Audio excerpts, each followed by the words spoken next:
Magandang araw o gabi po sa inyong lahat.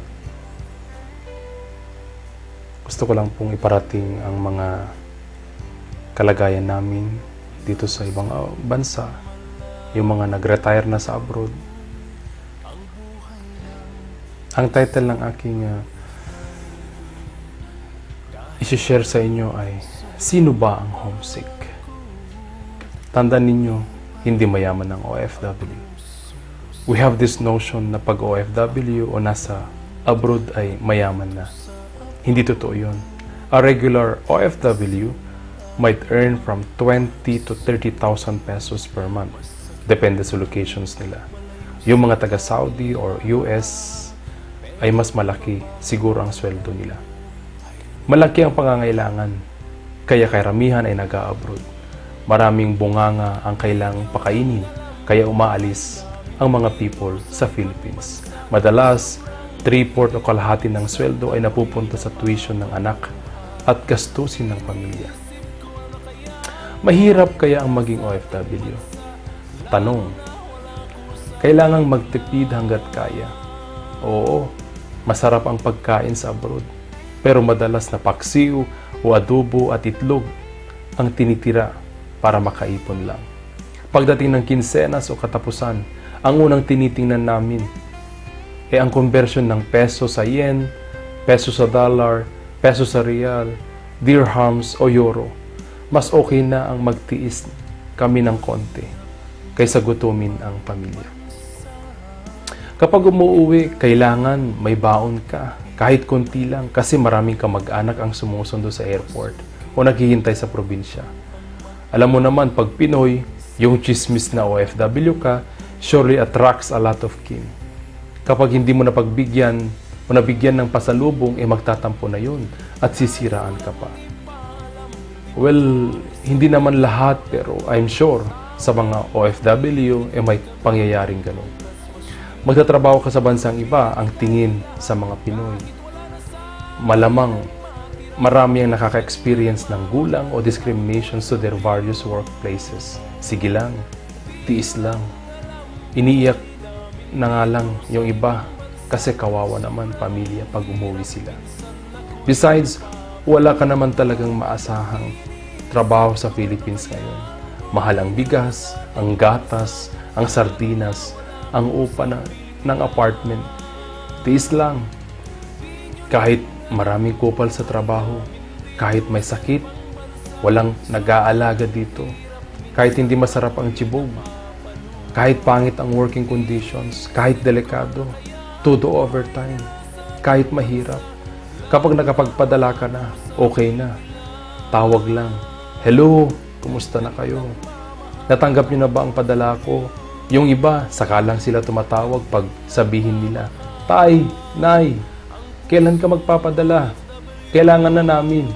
Minsan sila pa ang galit pag na-delay ang padala mo sa kanila. Ay, buhay OFW nga naman. Ang alam ko, hindi ba to ang isang OFW? Tao rin ang OFW, hindi money o cash machine. Napapagod rin, nalulungkot madalas, nagkakasakit, nag-iisip at nagugutom. Kailangan din ng suporta, kundi man physically, emotionally, o spiritual man lang. Karamihan tumatanda na ang OFW sa abroad. Sa mga nakakausap ko at nakikita ko, marami na ang panot at kalbo. Lumalaki na rin ang mga tiyan nila. At sa abroad na rin naglaladlad ang mga loko. Obserbasyon lang naman. Most of them have signs of symptoms of hypertension, coronary artery diseases, and arthritis. Yet, they continue to work thinking about the family they left behind in the Philippines. Marami ang nasa abroad. Yung iba, 20 to 30 years na or mas sigit pa dyan. Pero wala pa rin ipon till now. Kahit anong paghihirap nila, sablay pa rin. Masakit pa kung ang sinusuportang pamilya, ang anak, adik o nabuntis. Ang asawa naman ay may kinakasama ng iba. Naalala ko tuloy ang sikat na kanta dati, Napakasakit, Kuya Eddie. Isang beses pumunta ako sa isang mall. Sabi ng isang OFW, malamang, yung magka-holding hands na yan, TFC yan. Tinanong ko sa kanya, kabayan, ano ba ang ibig sabihin ng TFC? Yan ba ang The Filipino Channel, kako? Sabi niya sa akin at binulong. Hindi po, kabayan. TFC means the fake couples, sabi niya. Pero maraming ganyan at nasisirang pamilya pag nag-a-abroad. Correct me if I'm wrong, mga madlang people. Tunay na bayani ang OFW. Totoo yun. Ngayon ko lang na-realize na bayani ang OFW sa maraming bagay. Bayani in the sense of the true sense of the world. Hindi katulad ni Rizal o Bonifacio na kalayaan ang pinaglaban. Mas sigit pa kaya doon. Mas maraming giyera at gulo ang pinasok ng isang OFW para lang mabuhay. Lahat ginagawa para lang kumita ng extra income. Mas maraming politika ang kailangang suungin para lang tumagal sa trabaho, lalo na't kupal ang mga kasama sa trabaho. Mas mahaba ang pasensya kaysa sa mga politiko natin sa Philippines dahil takot na mawalan ng sweldo. Di nyo lang alam, matindi ang OFW. Matindi ang Pinoy, matindi pa sa daga o corporates which survived the cataclysmic evolution. Maraming sakripisyo pero walang makitang tangible solutions or consequences. Malas ng OFW, swerte ang mga politiko. Hindi umupo ang OFW para magbigay ng autograph o interviewin ng media unless nakidnap siya o na-rape. Madalas nasa sideline lang ang OFW. Kapag umalis, malungkot and on the verge of tears. Kapag dumarating, swerte na. Pag may sundo sila, madalas meron. Kapag naubos na ang ipon, wala nang kamag-anak. Sana sikat ang OFW para may boses tayo sa kamera.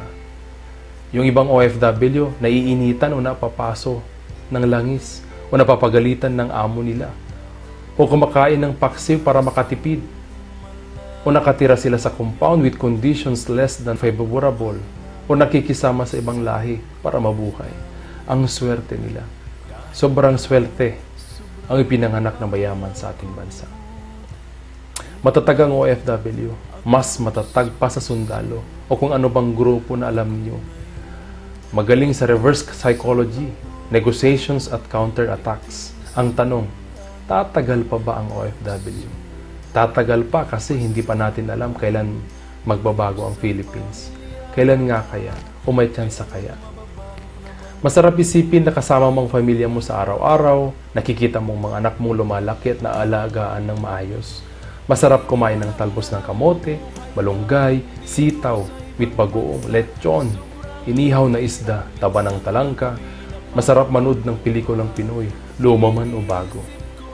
Iba pa rin ang pakiramdam kung kilala mo ang kapitbahay mo, iba pa rin sa Philippines.